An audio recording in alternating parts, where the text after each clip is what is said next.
Now, the story of the Pilgrims begins in the early part of the 17th century. The Church of England under King James I was persecuting anyone and everybody who did not recognize the church's absolute civil and spiritual authority, actually the state. Now, those who challenged the ecclesiastical authority and those who believed strongly in freedom of worship were hunted down. It's in England in the 1600s. They were hunted down, they were imprisoned, sometimes executed for what they believed. So a group of separatists, people that didn't want any part of this, fled first to Holland. They liked wooden shoes and cheese. They established a community. They were there for 11 years. After 11 years, about 40 of these separatists who liked wooden shoes and cheese agreed to make a perilous journey to the New World. They had heard about it. Some new exciting place hadn't been developed. They knew that they were going to face hardship. Hardship like you and I don't know. And I'm not preaching to you. I'm just telling you, we don't know the hardship these people endured. We can't. We are way too advanced now. People who lived in the 1600s would not believe life today. Try to explain flight, jet travel. They wouldn't understand it. They knew they were facing hardship. But paramount importance to them was living freely and worshiping God according to the dictates of their own consciences, their own beliefs. That's what they were denied the freedom to do in England. So, August 1st, 1620, the Mayflower set sail. There were a total of 102 passengers, including 40 of these separatists, the Pilgrims. There were just 40 of them. They were led by a man named William Bradford. Remember his name. On the journey across the Atlantic, you talk about something that had to be frightening and scary. The Mayflower was not much bigger than a 50-foot boat. 102 people on it. On the journey, William Bradford set up an agreement, a contract, if you will, that established just and equal laws for all members, all 40 members of this pilgrim community. Didn't matter what their religious beliefs were. These were the laws they were all agreeing to live by. Now, where did these laws, these ideas, come from? We're talking about the Mayflower Compact is what Bradford wrote. The Mayflower Compact derived from the Bible. The Pilgrims were a people completely steeped in the Bible, Old and New Testaments. They were a devoutly religious people. No matter what else is said about them, and even that is denied, they were devoutly religious.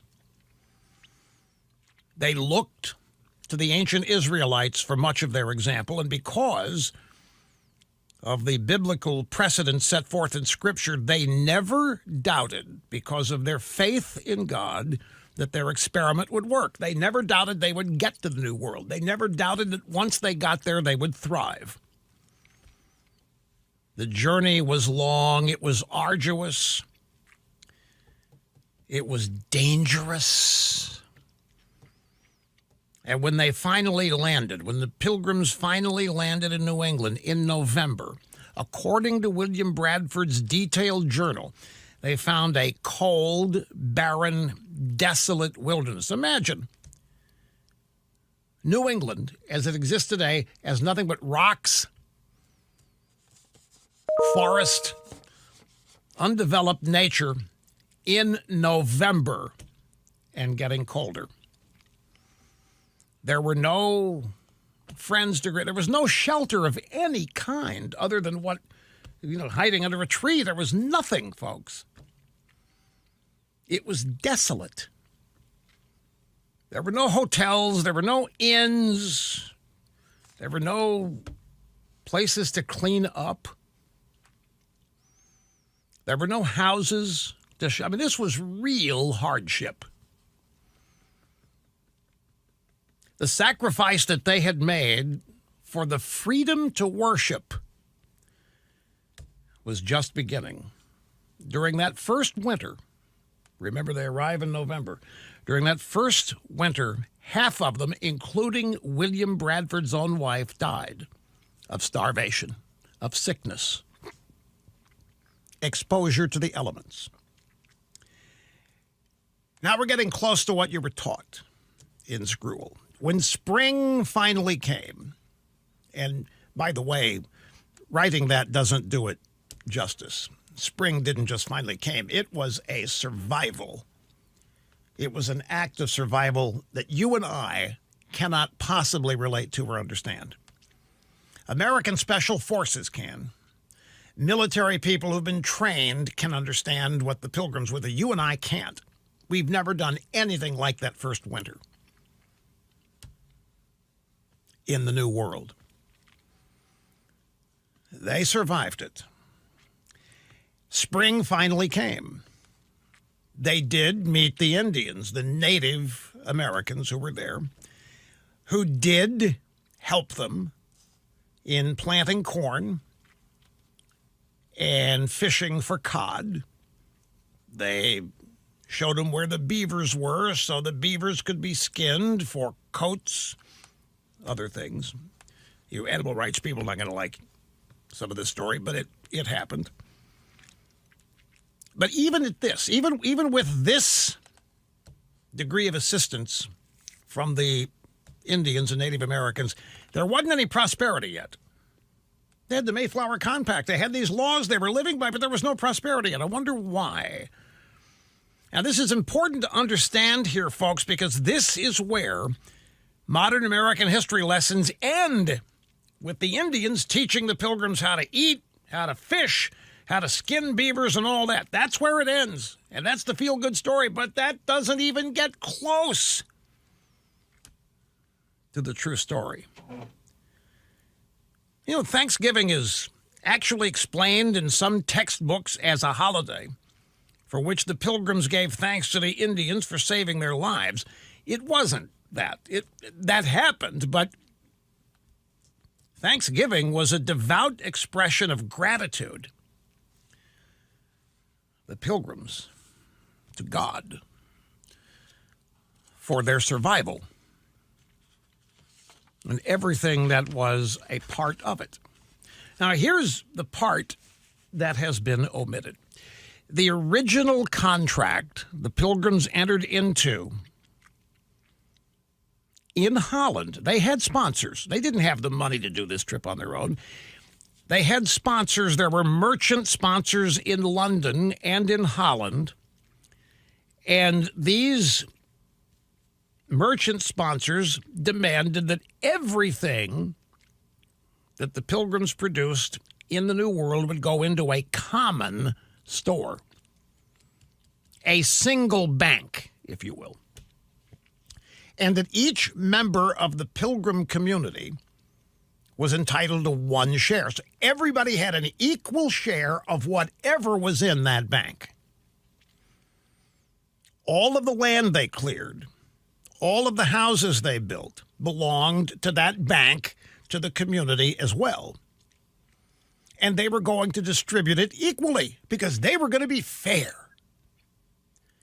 So all of the land that they cleared and all the houses they built belonged to everybody, belonged to the community, belonged to the bank, belonged to the common store. Nobody owned anything. They just had an equal share in it. It was a commune. The Pilgrims established a commune, essentially. Forerunner of the communes we saw in the 60s and 70s out in California. They even had their own organic vegetables, by the way. Yep, the Pilgrims, forerunners in organic vegetables. Of course, what else could there be?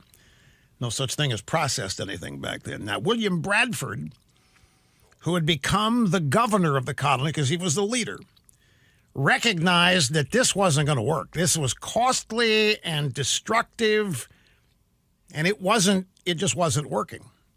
It was collectivism. It was socialism. It wasn't working. That first winter had taken a lot of lives. The manpower was greatly reduced. So William Bradford decided to take bold action, which I will describe when we get back here. So I want to get back to where we left off. William Bradford, the governor of the Pilgrim community, saw that none of this was working. The Mayflower Compact was not working. Giving everybody a single share of stock in the common store, in the common bank, was not working. Collectivism. It was as costly and destructive to the Pilgrims as it is and has been to anybody who has ever tried it. So Bradford decided to scrub it. He threw it out and took bold action. He assigned a plot of land to each family. Every family was given a plot of land.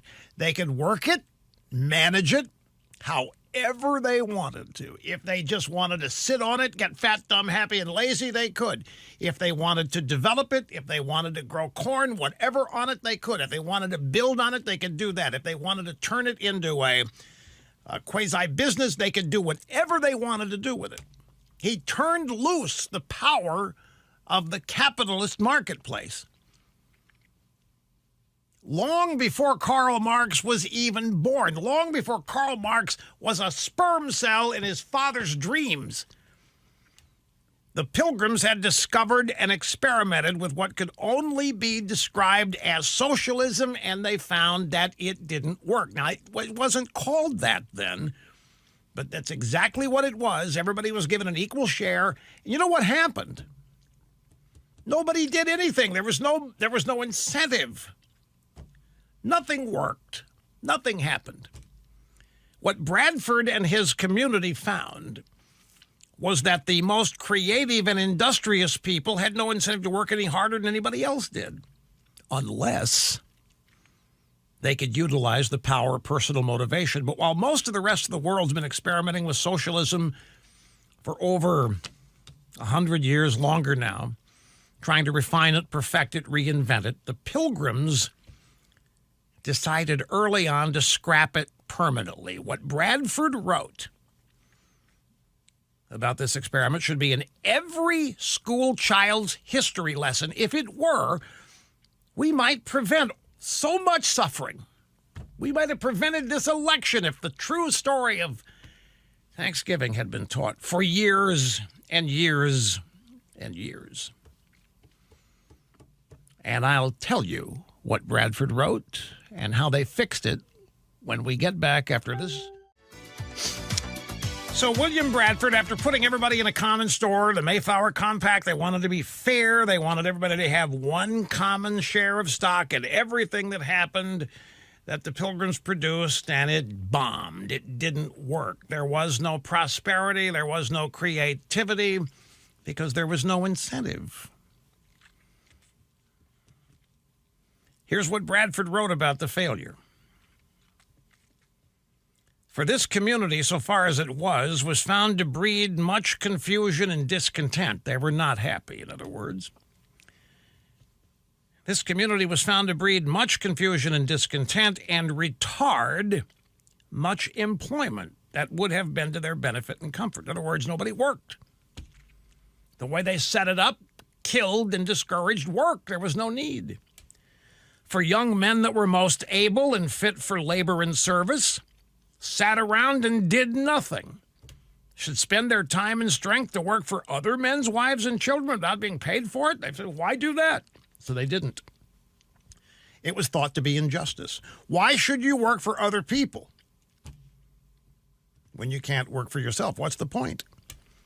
So you hear what he was saying here, folks? The Pilgrims found that people could not be expected to do their best work without some incentive. So what did they try? What did Bradford's Pilgrim community try next? They unharnessed the power of free enterprise. They invoked capitalism, the principle of private property, all the way back in the 1400s. It was incredible. Every family was assigned its own plot of land, and they could do with it whatever they wanted to do. Bradford wrote, "This had very good success, for it made all hands industrious, so as much more corn was planted than otherwise would have been." So when profit was introduced, when the opportunity to prosper was introduced, it went gangbusters. That, my friends, is the essence of the true story of Thanksgiving. This is where it gets really good. If you're laboring under the misconception that I was taught in school, they set up trading posts, they exchanged goods with the Indians after they had enjoyed this prosperity. It was not the Indians that brought them prosperity, and it's not said to insult anybody. The Indians assisted them on their arrival, undeniably. But what led to prosperity for these original settlers was a discovery that the common store failed. Socialism didn't work when they introduced what turns out to be capitalism. They didn't have the name for it, but when they turned loose individual incentive, keep what you produce, sell what you don't need, they went crazy. This is not something they were taught by anybody but self-experience. It was not the Indians. None of this is said to put anybody down. Don't misunderstand. The Indians did a lot of things that helped them, which I'll get to in just a second, but it was their own industriousness. They set up trading posts. They exchanged goods with the Indians. They sold stuff to them. And those profits allowed them to pay off the debts of their sponsors in London and in Holland. And you know what?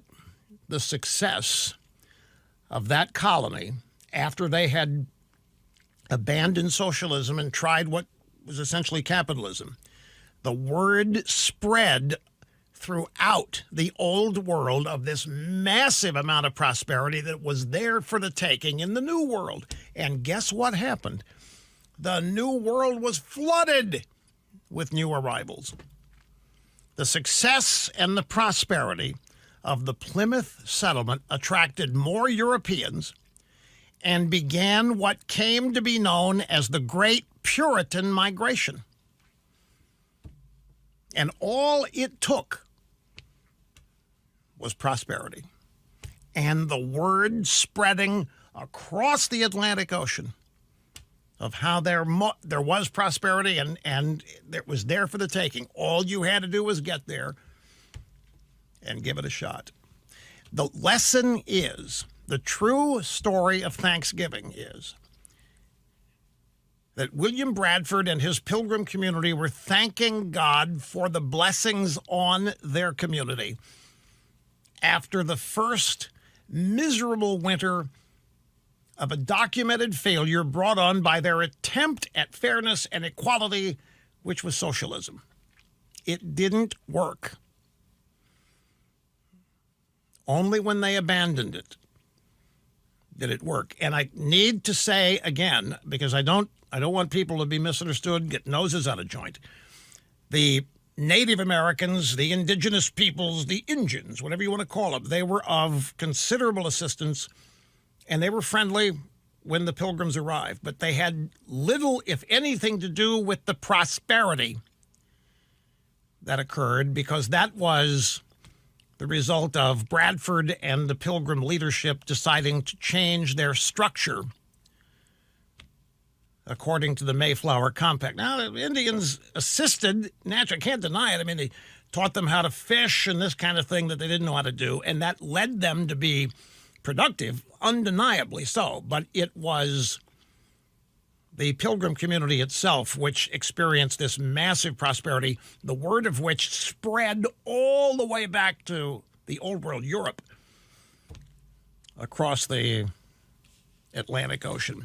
Now, I mentioned earlier that the Federalist has a story on all this.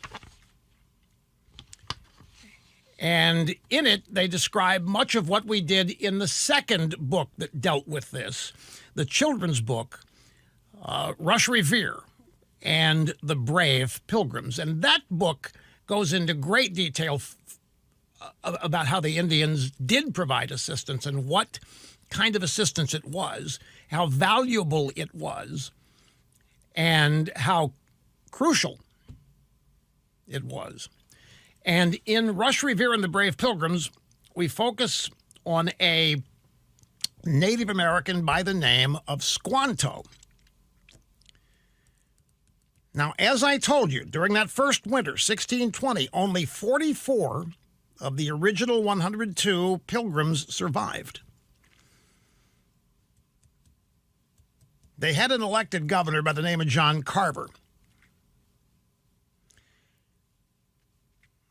And it was an Indian by the name of Squanto who came to their rescue.